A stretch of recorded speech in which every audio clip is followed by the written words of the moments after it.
name's Ian Frost. I'm a sculptor and mask maker from Liverpool. I've grew up in Bootle, and I've been in Liverpool all my life. I'm Nadine. I run my own business, Nadine Lee Photography. I'm also a bass player in the band Real Crazy Apartments, and I'm from Liverpool. My name's Ben Small. Grew up here.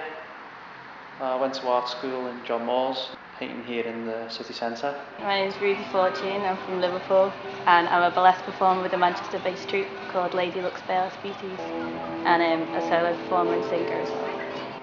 My name's Christopher Raleigh. I'm from Liverpool 8, but I currently live in St Helens. I'm age 19. I'm a spoken word artist. Started when I was a kid. Like sort of drawing on the walls with crayons and all that. I did GCSE, A-level, studied at university. Been doing burlesque since 2005.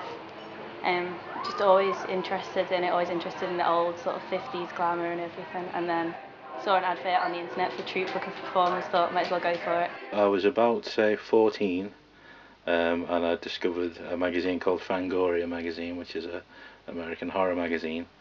And in its pages I learned how to do simple things like cuts and grazes. I've been playing music from about the age of 5. I used to start playing piano, violin, recorder, usual things you do at school. Later joined a band with my sister in which I played guitar, but then we needed a bass player, so I said, well, I'll teach myself bass.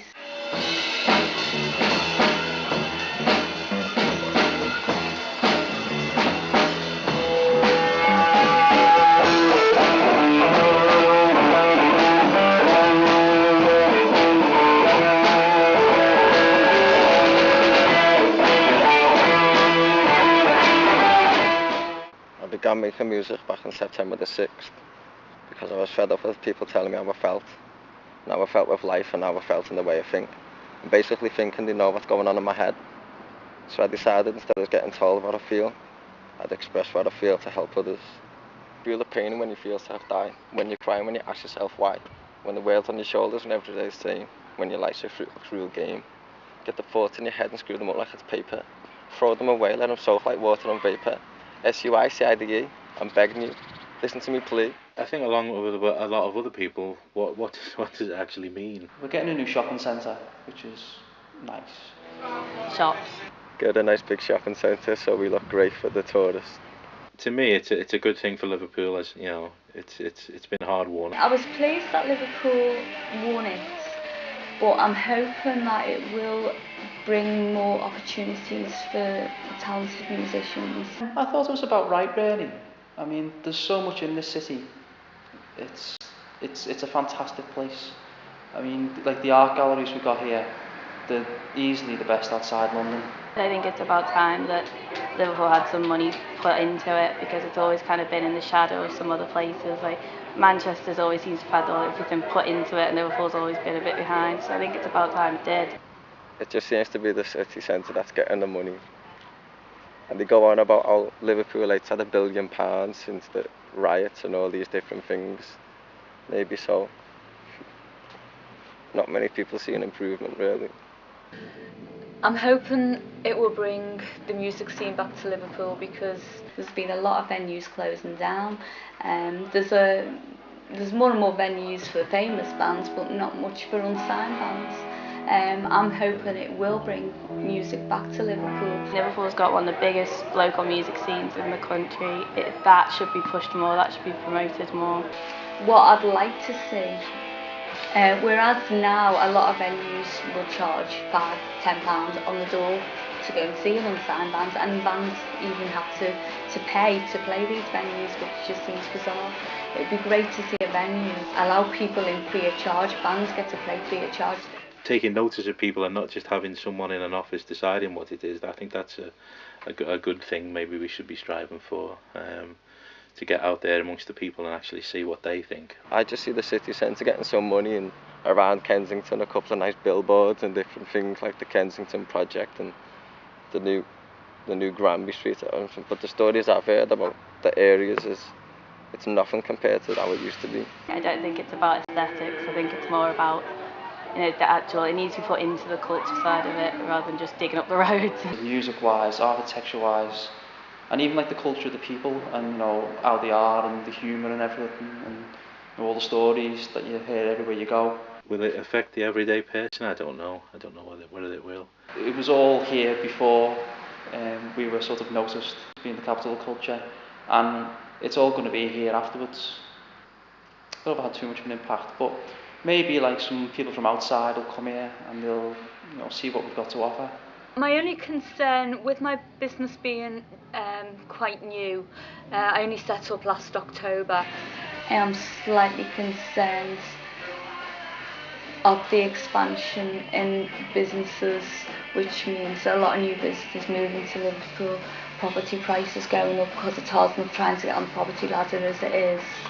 The only fear would be if they purely tried to promote Liverpool as being exactly the same as every other city. I don't think it's necessarily cultured to be exactly the same as every other city in the rest of the country. I'd like to see areas like Kensington, Toxteth, different urban areas get money put into it, help the people. Because the poverty in Liverpool, there is poverty. People walk around like it's a great city with the success. It's been about 50 years since the Beatles and we're still living on the name. It does pretty well now with the Matthew Street Festival and everything, but it's still very much focused on the Beatles and the old history of it. I think it needs to really push what's here now, really push what's coming out of Liverpool now, and artistic sense and everything, because it's really good stuff coming out. I'd like to see more art that everyone can recognise as art. I work down in the Tate, and we're going to have some very good exhibitions. We've had a few already, but next year it'll be really good, the things we're getting in. There's a lot of people who get overlooked, local people. I mean, we're getting a lot of big names in from outside, which is all well and good, I suppose, but if we're the capital of culture, it's a bit insular me saying this, but surely it should be about us. Do something for the locals instead of just the tourists. I think it'll do us well, and there's money coming in to Liverpool. It'd be nice for the locals to get something, wouldn't it? Because if that's the capital of culture, then what's the culture getting? I say there's a lot of different culture in Liverpool. There's different art forms, there's different people, there's different nationalities, and everyone has their own idea of what it should be. And it's like a big, boiling cauldron full of different things, ideas that are out there. All the raw talent is here, and I think that's what Liverpool's strength is that it doesn't have just like one string to its bow and milks it. It's got a vast wealth of things. I think it does need to show its own individuality. I don't think it can just become another Manchester, another Leeds. It needs to be individual, it needs to stay with its own culture and just be Liverpool and nothing else. And let's get a buzz about music in Liverpool again, because Liverpool's famous for its music, or was. Let's see some good things coming out from Liverpool itself. I say the danger is that money comes in, and I say the actual people and artists and people who could use the money, it doesn't come to them, it goes to others, which is a bit of a shame. And they should spend the money and bring that back, bring a community spirit back.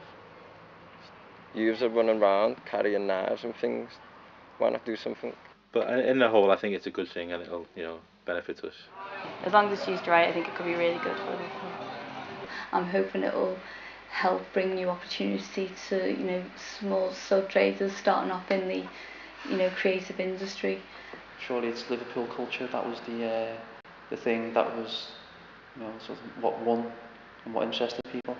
But we'll see what happens next year. The city needs something, not more shops.